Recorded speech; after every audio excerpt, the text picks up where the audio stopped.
Hey there. I offer this podcast freely. Your support really makes a difference. To make a donation, visit reneemckenna.com.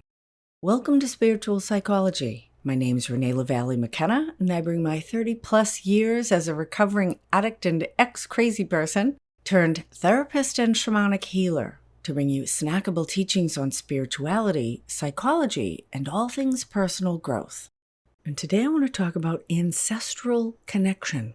And we all have ancestors, whether we know them, love them, and are connected with them, or whether they are unknown to us, or we are trying to separate ourselves from our ancestral heritage. Like it or not, we have a long line of human experience standing behind us that reaches back decades, centuries, eons, and actually hundreds of thousands of years.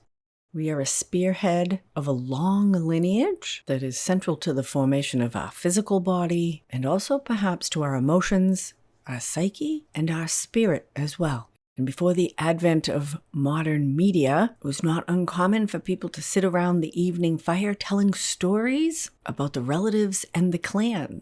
And coming out of tribal clan and village culture, who you were related to was incredibly important.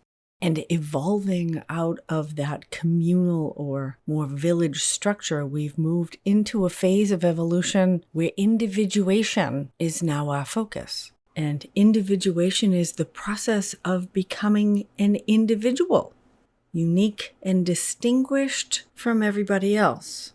Individuation is an important part of the process of self-realization, and perhaps the idea of discovering one's life purpose, or even the meaning of this individual life or incarnation. And healthy individuation grows out of being part of a cohesive structure, perhaps having a solid family or culture or belief system, which is like a container that holds a healthy plant. And in individuation, we may find our own beliefs and preferences are different from those that we were raised with, or they might be the same. And coming to the unique gifts and offerings that we bring as an individual as part of our happiness, fulfillment, and continual progress on this life path. And this is a very healthy part of our evolution as humans. We evolve our consciousness. And if you're interested in those larger cycles of consciousness evolution, check out my podcast episode 25 on spiral dynamics.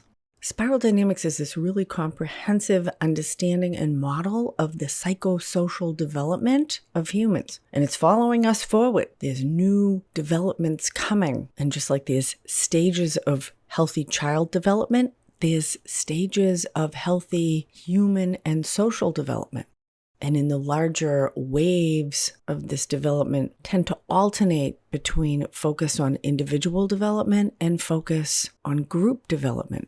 I've really come to see the world through the lens of spiral dynamics. It's helped me to understand people who have a different worldview than I do in a way that really makes sense from their perspective. It's completely neutralized my perspective on people that have different political views than I do, and religious and social, even personal ideologies as well. I think they should teach spiral dynamics in the schools because it really helps us to grow an understanding of everyone and see that there really is positive progress happening in the human race. We've come a long way. And we can see this ancestral awareness very clearly in the Bible and in the origin of many last names.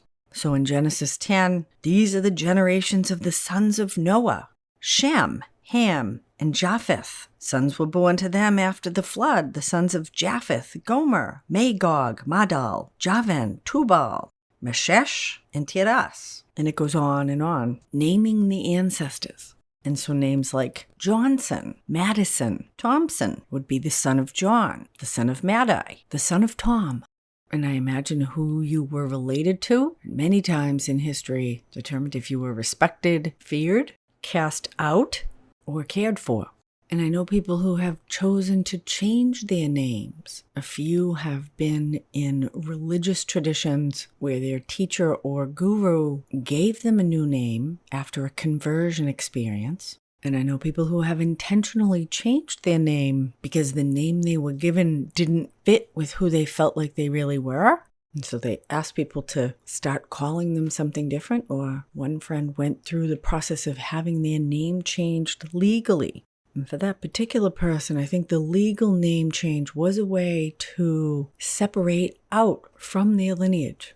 And I did some really deep ancestral work in graduate school and studied with this professor who came from the Sami people of Scandinavia, the people who inhabited what used to be known as Lapland in the northern parts of Sweden, Norway, and Finland. And I studied with her over a couple of years, and it was very powerful and healing for me. I was on the cusp of getting married and having my own children, creating the next generation. And as I prepared to become a mother, I really needed to make peace with my really dysfunctional relationship with my own mother. And I have to say, spiral dynamics was very helpful in a lot of that because I tend to lean liberal, and my mother is, or was, Tea Party Republican. And coming to understand her worldview, how she could think the way she did, really neutralized a lot of my feelings about the terrible political emails that she would send me all the time in bad cartoons, which I rarely found funny and could have a lot of judgment about. And coming to understanding can remove judgment. And when judgment is removed, we can have a lot more peace. And when we understand that everybody's worldview is part of this larger spiral of evolution, that everybody has a place, we can feel less threatened by opposing ways of thought and belief structure. And so like pretty much all Americans, we are the children of immigrants, relatively new to this land, and many of us can't track our ancestors back behind our grandparents or great-grandparents. The prosperity of the modern age has allowed us to all live in big houses and believe that we don't need the help of other people. It's interesting to notice that affluence tends to isolate people and disconnect them from others and even the larger system. I have a dear friend in the Sunset District of San Francisco, devout Catholic with 5 children. I lived in the Sunset for 23 years. It's primarily Asian, Irish, and Russian. The sprinkling of lots of other things, of course. It's this huge area that runs down to the Pacific Ocean. It's in fact built on the largest sand dune in North America. 50 blocks of houses built after World War II. And they're row houses all connected together. And they were built as affordable housing for the baby boom. But they're little things by today's standard, about 1,100 square feet, 2 bedrooms, a living room, and a kitchen. And a big garage area downstairs. And in the 50s and 60s, it wasn't unusual for people to have 4, 6, or 8 children and raise them as people do in many parts of the world, all together in a pretty small space. Many of us are horrified by that idea now, but there's actually something quite lovely about it. And my friend Julie, the mother of the 5 children, also grew up in a family of 5 children, also in a little sunset house. It's one of the few places I've lived that it's not unusual for people to be born, raised, die, and pass on their house to their children, all at the same address, which is a very traditional way of living, to root deeply in one place. But when Julie was in her early teens, her dad got a better job, they made more money, and they bought a bigger house, the next neighborhood over in Lake Merced. And the kids went from all sharing a little room to everybody got their own room. And Julie said, we never talked to each other anymore. After we moved, everybody just isolated themselves in their own space. And although the home was perhaps more beautiful, Julie really felt the loss of connection with her siblings and her parents. I fly a lot these days. You have to walk through first class, of course. And there's this thing in first class now where people get their own little cubicle, completely blocked off from the people around them. You couldn't have a conversation with another passenger if you tried. And I need a lot of solitude. There's a lot to be said for privacy. But this movement of affluence and isolation is not a healthy one from my perspective. And I'll save that discussion for another podcast. And when I lived in San Francisco, I couldn't help but be immersed in the Irish community, many of whom were first-generation immigrants. And in fact, I came to San Francisco by way of Ireland. I was on vacation there. I met this really young, cute group of guys who was also vacationing there who lived in San Francisco. I was in Boston at the time. They were like, you should come out and hang out with us. And so I did. That's how I hooked up with the father of my children long ago and got the new last name McKenna. My maiden name is LaValle, or in French, La Vallée. It's people of the valley. Not terribly creative, but very descriptive. And the Mick at the beginning of Kenna also means son of. So way, way back, there was a son of Kenna, and their children's children are my children who carry the McKenna name. I get frequently asked if I'm related to Terence McKenna, and I say only transpersonally because I did a lot of psychedelics myself in the day. So McKenna is just my married name. I carry very little Irish blood according to my 23andMe DNA report, but I did decide to keep the name. And on that trip to Ireland, the Ancestral Connection was visible as we drove around the countryside.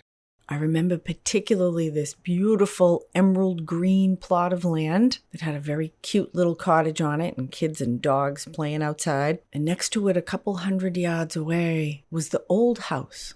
Not very different in shape or size, and the roof was gone and there were no windows or doors. And I have no idea how old it was, but they obviously needed to build a new one and they didn't tear the old one down. And a couple 100 yards next to that was the crumbling shell of the original house.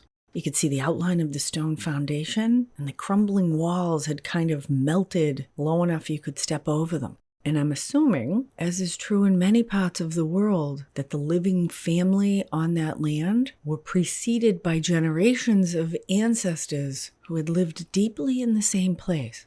And that is an experience I have not had, that deep connection with the land itself, that your mother, your grandmother, your great-great-great-grandmother had lived, drawn water, tilled the soil in this same place, birthed babies, buried loved ones. There's a sense of connection, continuity, and support in that feels mysterious to me. And I think very few of us have that in America.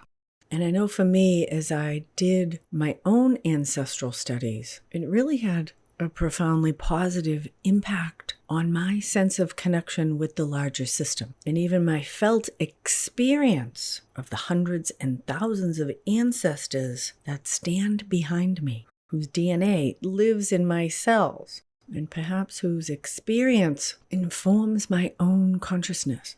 And we have these amazing tools now, Ancestry.com, where lots of people have really done deep work in tracing back family roots and histories, reclaiming those stories and the begats and the begotten, who birthed who. And because we live in a patriarchal society, it can be harder to trace back the female roots, but it's not impossible. And that's what I was interested in my ancestral work, was my mother's lineage.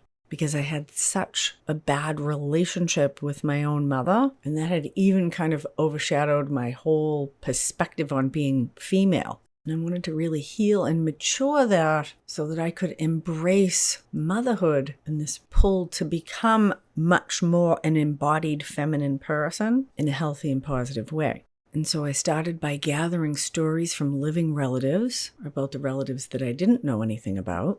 I found out that my great-grandmother was a very serious alcoholic and was dying of probably cirrhosis of the liver. And my great-grandfather discovered Christian Science, which is a faith healing religion, and she had a miraculous recovery. And that's how Christian Science got introduced to my mother's side of the family. And the story was unclear, but there was the idea that her mother, my great-great-grandmother, had committed suicide by eating lye, which is like drinking acid, and I can't even imagine how horrible that is. And I was able to trace back through birth records and death records and find my great-great-great-grandmother, who was a pioneer in Missouri. And she had a bunch of kids, and it looked like she took care of the whole family. That her brother came to live with her, and he had children, and her husband died, and she married another guy and had more children. And it looked like she started some kind of business to support everybody. And these are all little pieces and snippets from other people's offerings into Ancestry.com. It's pretty amazing if you ever want to look at it.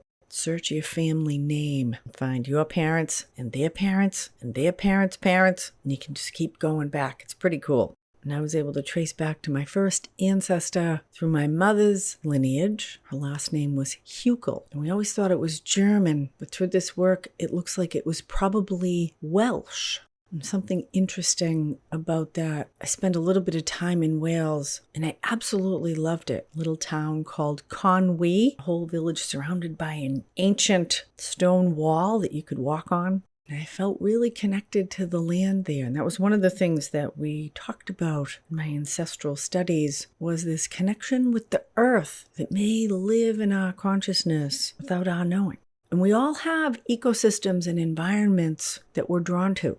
I help people work a lot with nature spirits and the elements, and connecting with earth and water, rock and sand. It's interesting what different people are drawn to. I feel like the forest, the ocean, rolling hills, and if there may be some ancestral connection with ancient lands, it's passed down into our psyche without our knowing. And so that John Huckel sailed into Jamestown in the United States as a servant boy on a cargo ship in 1633. And ultimately, his children made their way to eastern Ohio, and their children's children made their way to Missouri, which is where my mother grew up. And so I encourage you to consider your ancestors, whether you love them or hate them, want to separate yourself or follow in their footsteps. And particularly at this time of year, late October, early November, when the veil between the worlds is very thin. Halloween, Dia de los Muertos, All Souls and All Saints Day. And we tend to have a cultural awareness of the mysteries of death, what happens to those who have passed before us, and perhaps what they might have to offer and inform us in our lives today. Thank you so much for listening. I'm doing a workshop on ancestral healing, Saturday, November 18th, 2023, from 12 to 4 Eastern, 9 to 1 Pacific. I invite you to join me as we explore ancestral ways of knowing, intergenerational trauma, how to heal, how to separate, and how to connect in healthy ways with those who have gone before us. There's a link in the show notes to sign up. It's developing into a really wonderful group. There'll be a lot of interaction. I can personally guide you through this very rich and fascinating perspective on ourself and our family lines. And because a lot of this work will be with our inner ways of knowing rather than practical information, people who are adopted or have been otherwise separated from their biological family are really encouraged to come. Again, the veil between the worlds is thin, and we have access to much more information than we may be consciously aware of. So please join me for Ancestral Healing, Saturday, November 18th. Can't wait to meet some of you in person, or virtually in person anyway. And I have more workshops to come. My goal is to be doing one interactive workshop a month, working up the calendar and schedule for that right now. Keep you posted. You can check that out on my website, reneemckenna.com. If you'd like to work on your own intergenerational trauma or see how a block of spiritual psychology work might benefit you in your life, shoot me an email, info@reneemckenna.com. We'll set up a free discovery call. Also, be sure to check me out on YouTube, doing really interesting and informative discussions with all kinds of practitioners in the body, mind, spirit, energy world. New videos coming out every week on my Spiritual Psychology YouTube channel. Thanks as always to my supporters on Patreon and through this podcast. Blessings on your path until we meet again. This is Renee LaValle McKenna for Spiritual Psychology.